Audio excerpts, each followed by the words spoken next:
Hello, hello, hello. The idea, insight, or sales secret you need for massive impact is just moments away. It's time to get more clients. Hello, everyone, and welcome to Get More Clients. I'm your host, Lynn Whitbeck. Now, the mission of this show is to share Fortune 500 sales secrets to help you open the vault to your greater business success. I want to set the scene.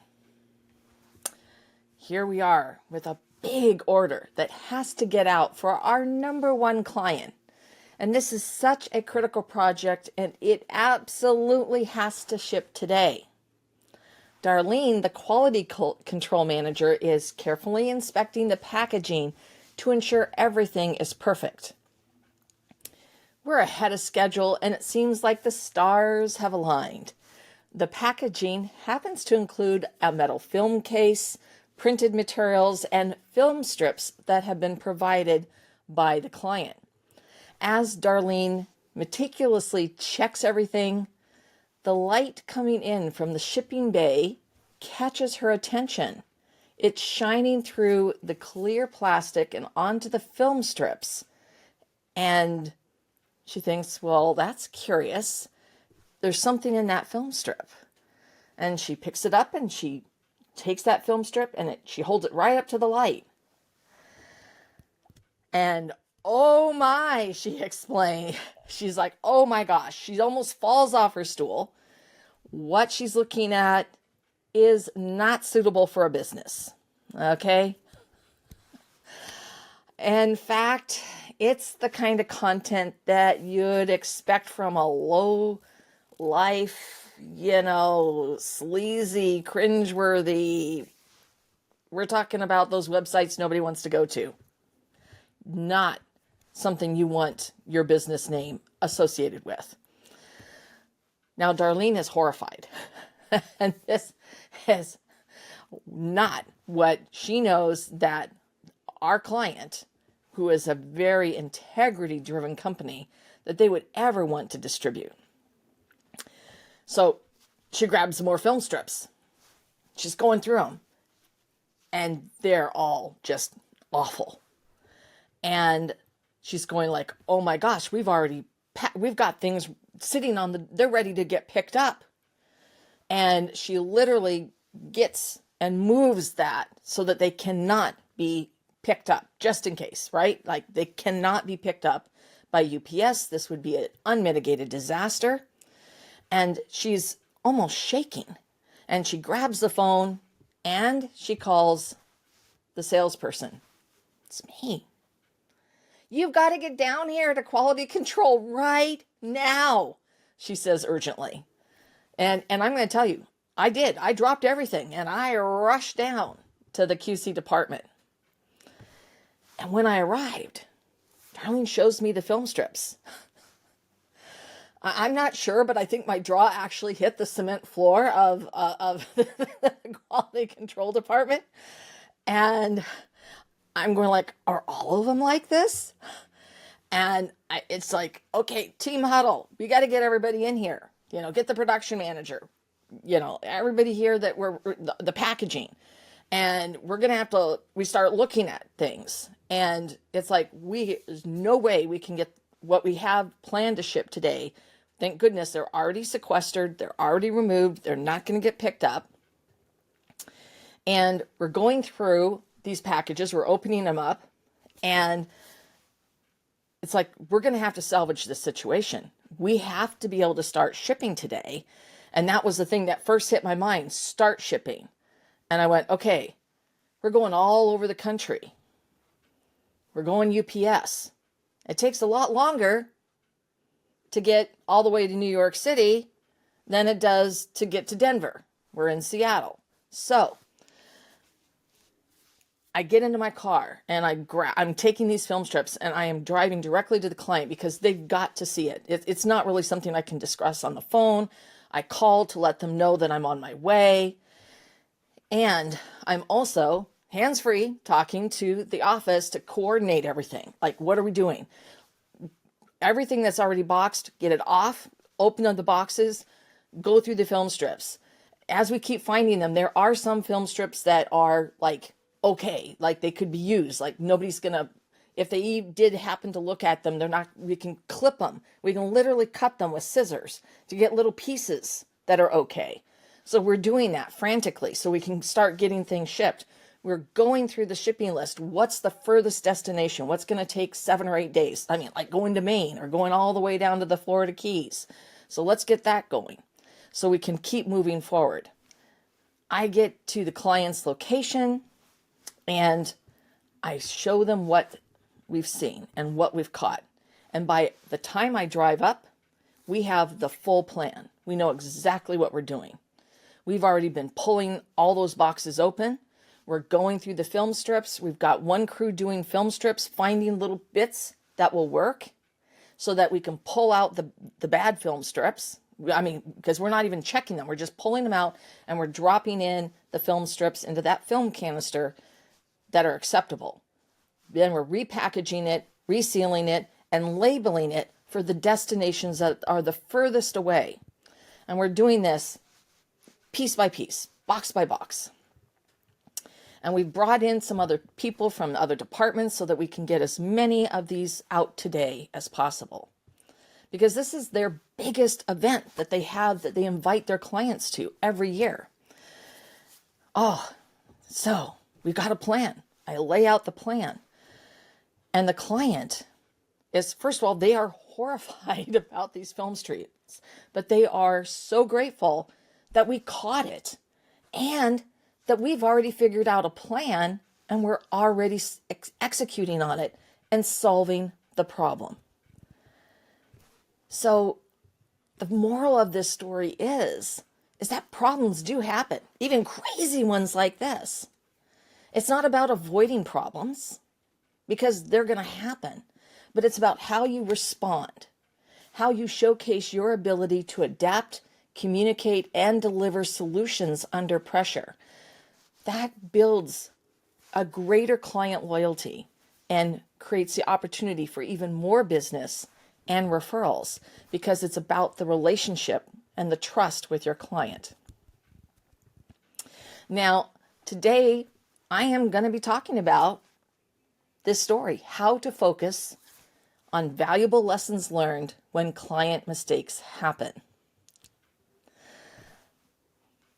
Because things go sideways, stuff happens, and you can pick whatever your favorite colloquial phrase is. Things do go wrong with your clients. And they're not necessarily ever even your fault. It wasn't our fault that they film strips were like nasty. We didn't order them. They were delivered to us. But how do you fully recover and prove, really establish to your client what it's like to work with you when the chips are down? And you're going to deepen your relationship. So today, I'm going to be talking about how you perform emotional repair, plan scenarios to give your team confidence and assurance, and ultimately strengthen your client relationships. Because when things go wrong, it's your time to shine. Showcase your ability to respond quickly with caring competence. And this is going to reinforce your client's confidence and trust in you and your organization. Now, when I was telling that story, and hopefully you were all sitting there going like, edge of your seat, this is horrible. There are a bunch of examples of things that could go wrong. And getting out in front of that situation and doing the heavy lifting, figuring out the solution. So here is the bottom line. You never dump the problem in your client's lap. Don't do that. That is your surest path to losing a client. You do the heavy lifting. You have to do the lifting. You have to come forward with solutions. You have to get out in front of it and keep your client informed. So even when we didn't have the solution in place and I had already gotten in the car, I had called my client and said we had discovered a situation that I needed to be there in person to talk to them about. And we were already working on the solution. Everything was under control. And by the time I did get there in 30 minutes, we had it figured out. So the key there was to clearly communicate to my client that we've got this. We've got it under control. We're going to take care of it for you. Because every relationship has an arc from that initial spark to raving fans. Now, there's an inflection point as well, and this is where there is a challenge, a conflict, a disagreement. It could even be part of a negotiation, but it's an inflection point. And when this occurs, whether they're a client or prospect, it can go either two ways. So your prospect client, you can either recover and move forward, nurturing and strengthening your relationship, if I can say it right, or it can go south. Yeah, way south, bad. And I have to tell you, this is true in any kind of a relationship. Come on. Life, work, sales, peer-to-peer, you name it. Families and friends. Now, the relationship can recover, absolutely, and it can become stronger than ever because knowing how you respond and take care of problems, challenges, and conflicts actually builds more trust, credibility, confidence, and assurance about moving forward in the relationship. But remember I said the relationship can go the other way? You can plant a bitter seed, and that could lead to the eventual ruin of the relationship. You've lost them as a client.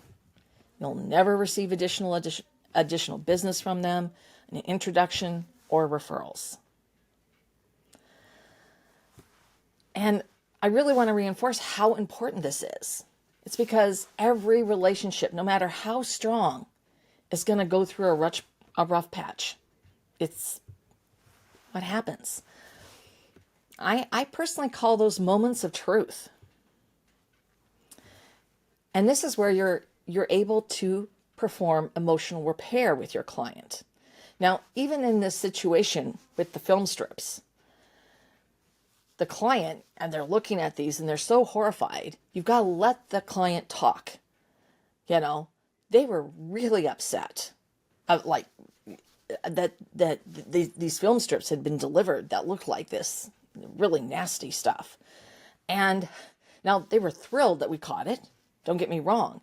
But they had to sort of process what had happened because they felt betrayed by the vendor who had provided those film strips to them. And that's the key thing about emotional repair, because we're human beings. We all have emotions and we have to process them. And we need to let our clients process them and communicate and tell us how they feel. Because she was really upset about these film strips, and I totally understood why. And I just listened.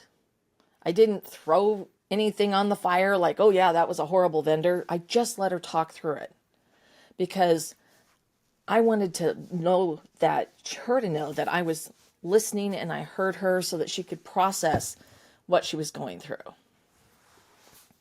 Now, when you do this, you actually enable your client to move forward because we're human beings. We have emotions, no matter how buttoned down you may feel.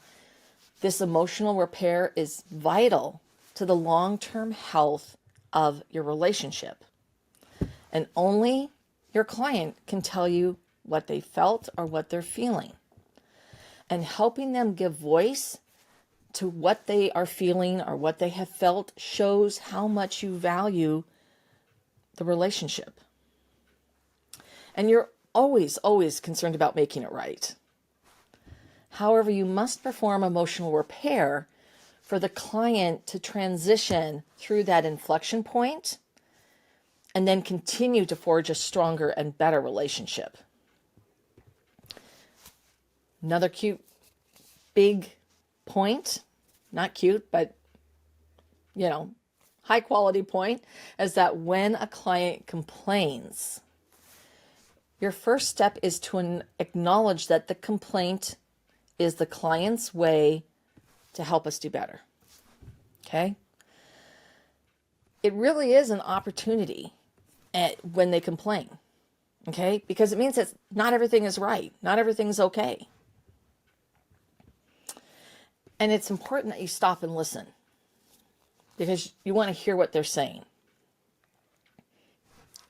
Don't get defensive. Shipping a product all over, you can, a client says, oh, I want you to use FedEx overnight. Well, FedEx, the package gets held up in one of their hubs because of storms. That's not your fault, but they're still screaming at you over the phone because the package didn't get there the next day. Don't get defensive. Let them go through it, because when you let them go through it, they're going to say, I know this isn't your fault. That's probably going to come out. It's weather. It happens, but I'm just so upset about it. All right? Let them go through that process and stop explaining. Now, that doesn't mean that you're going to let them abuse you, but let them sort of voice that they're upset about it. And when they are ready, then you are able to give them feedback. Like, really, the best solution in that case is you split that order that's going out overnight air, 50-50. Half of it's going to go UPS and half of it's going to go FedEx because they go through different hubs. At least half of it will get there. That's one solution. That's actually something that I did on a regular basis, and I would recommend to my clients. That way, we knew that something was going to get there. So what I've been saying is, don't fight. Make it right. Now, the other part I talked about is how you can plan severe scenarios. And this is service recovery. So I'm shifting now to service recovery. And you always have to think about this from your client's perspective. And I'm always talking about your client thinking all the way through your sales process. Okay? But when something goes sideways, there's a challenge, there's a problem, there's a conflict. This is when your client is the most insecure. And one of the things to be mindful of is that clients have recovery expectations. So you need to know, what are your clients' recovery expectations? And great recovery happens when it's planned. So in this scenario that I just was talking about, when something went sideways, I immediately communicated with the client, let them know that we were already working on a plan to resolve it. I was coming out to physically see them to go over it. And the plan would be in place when I got there. All right. So clearly communicating. Now, and that was a pretty high crisis, so dropped everything to do it, right? So here's where you go back with these scenarios. I want you to think about things that could likely go wrong.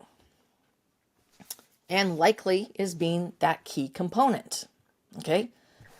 You're shipping something overnight air, and it gets stuck in a hub because of weather. Well, there's a pretty easy solution. Split the order 50-50 and have half go UPS and half go FedEx. All right? Now, what about another example? A restaurant. And it's this lovely steak restaurant.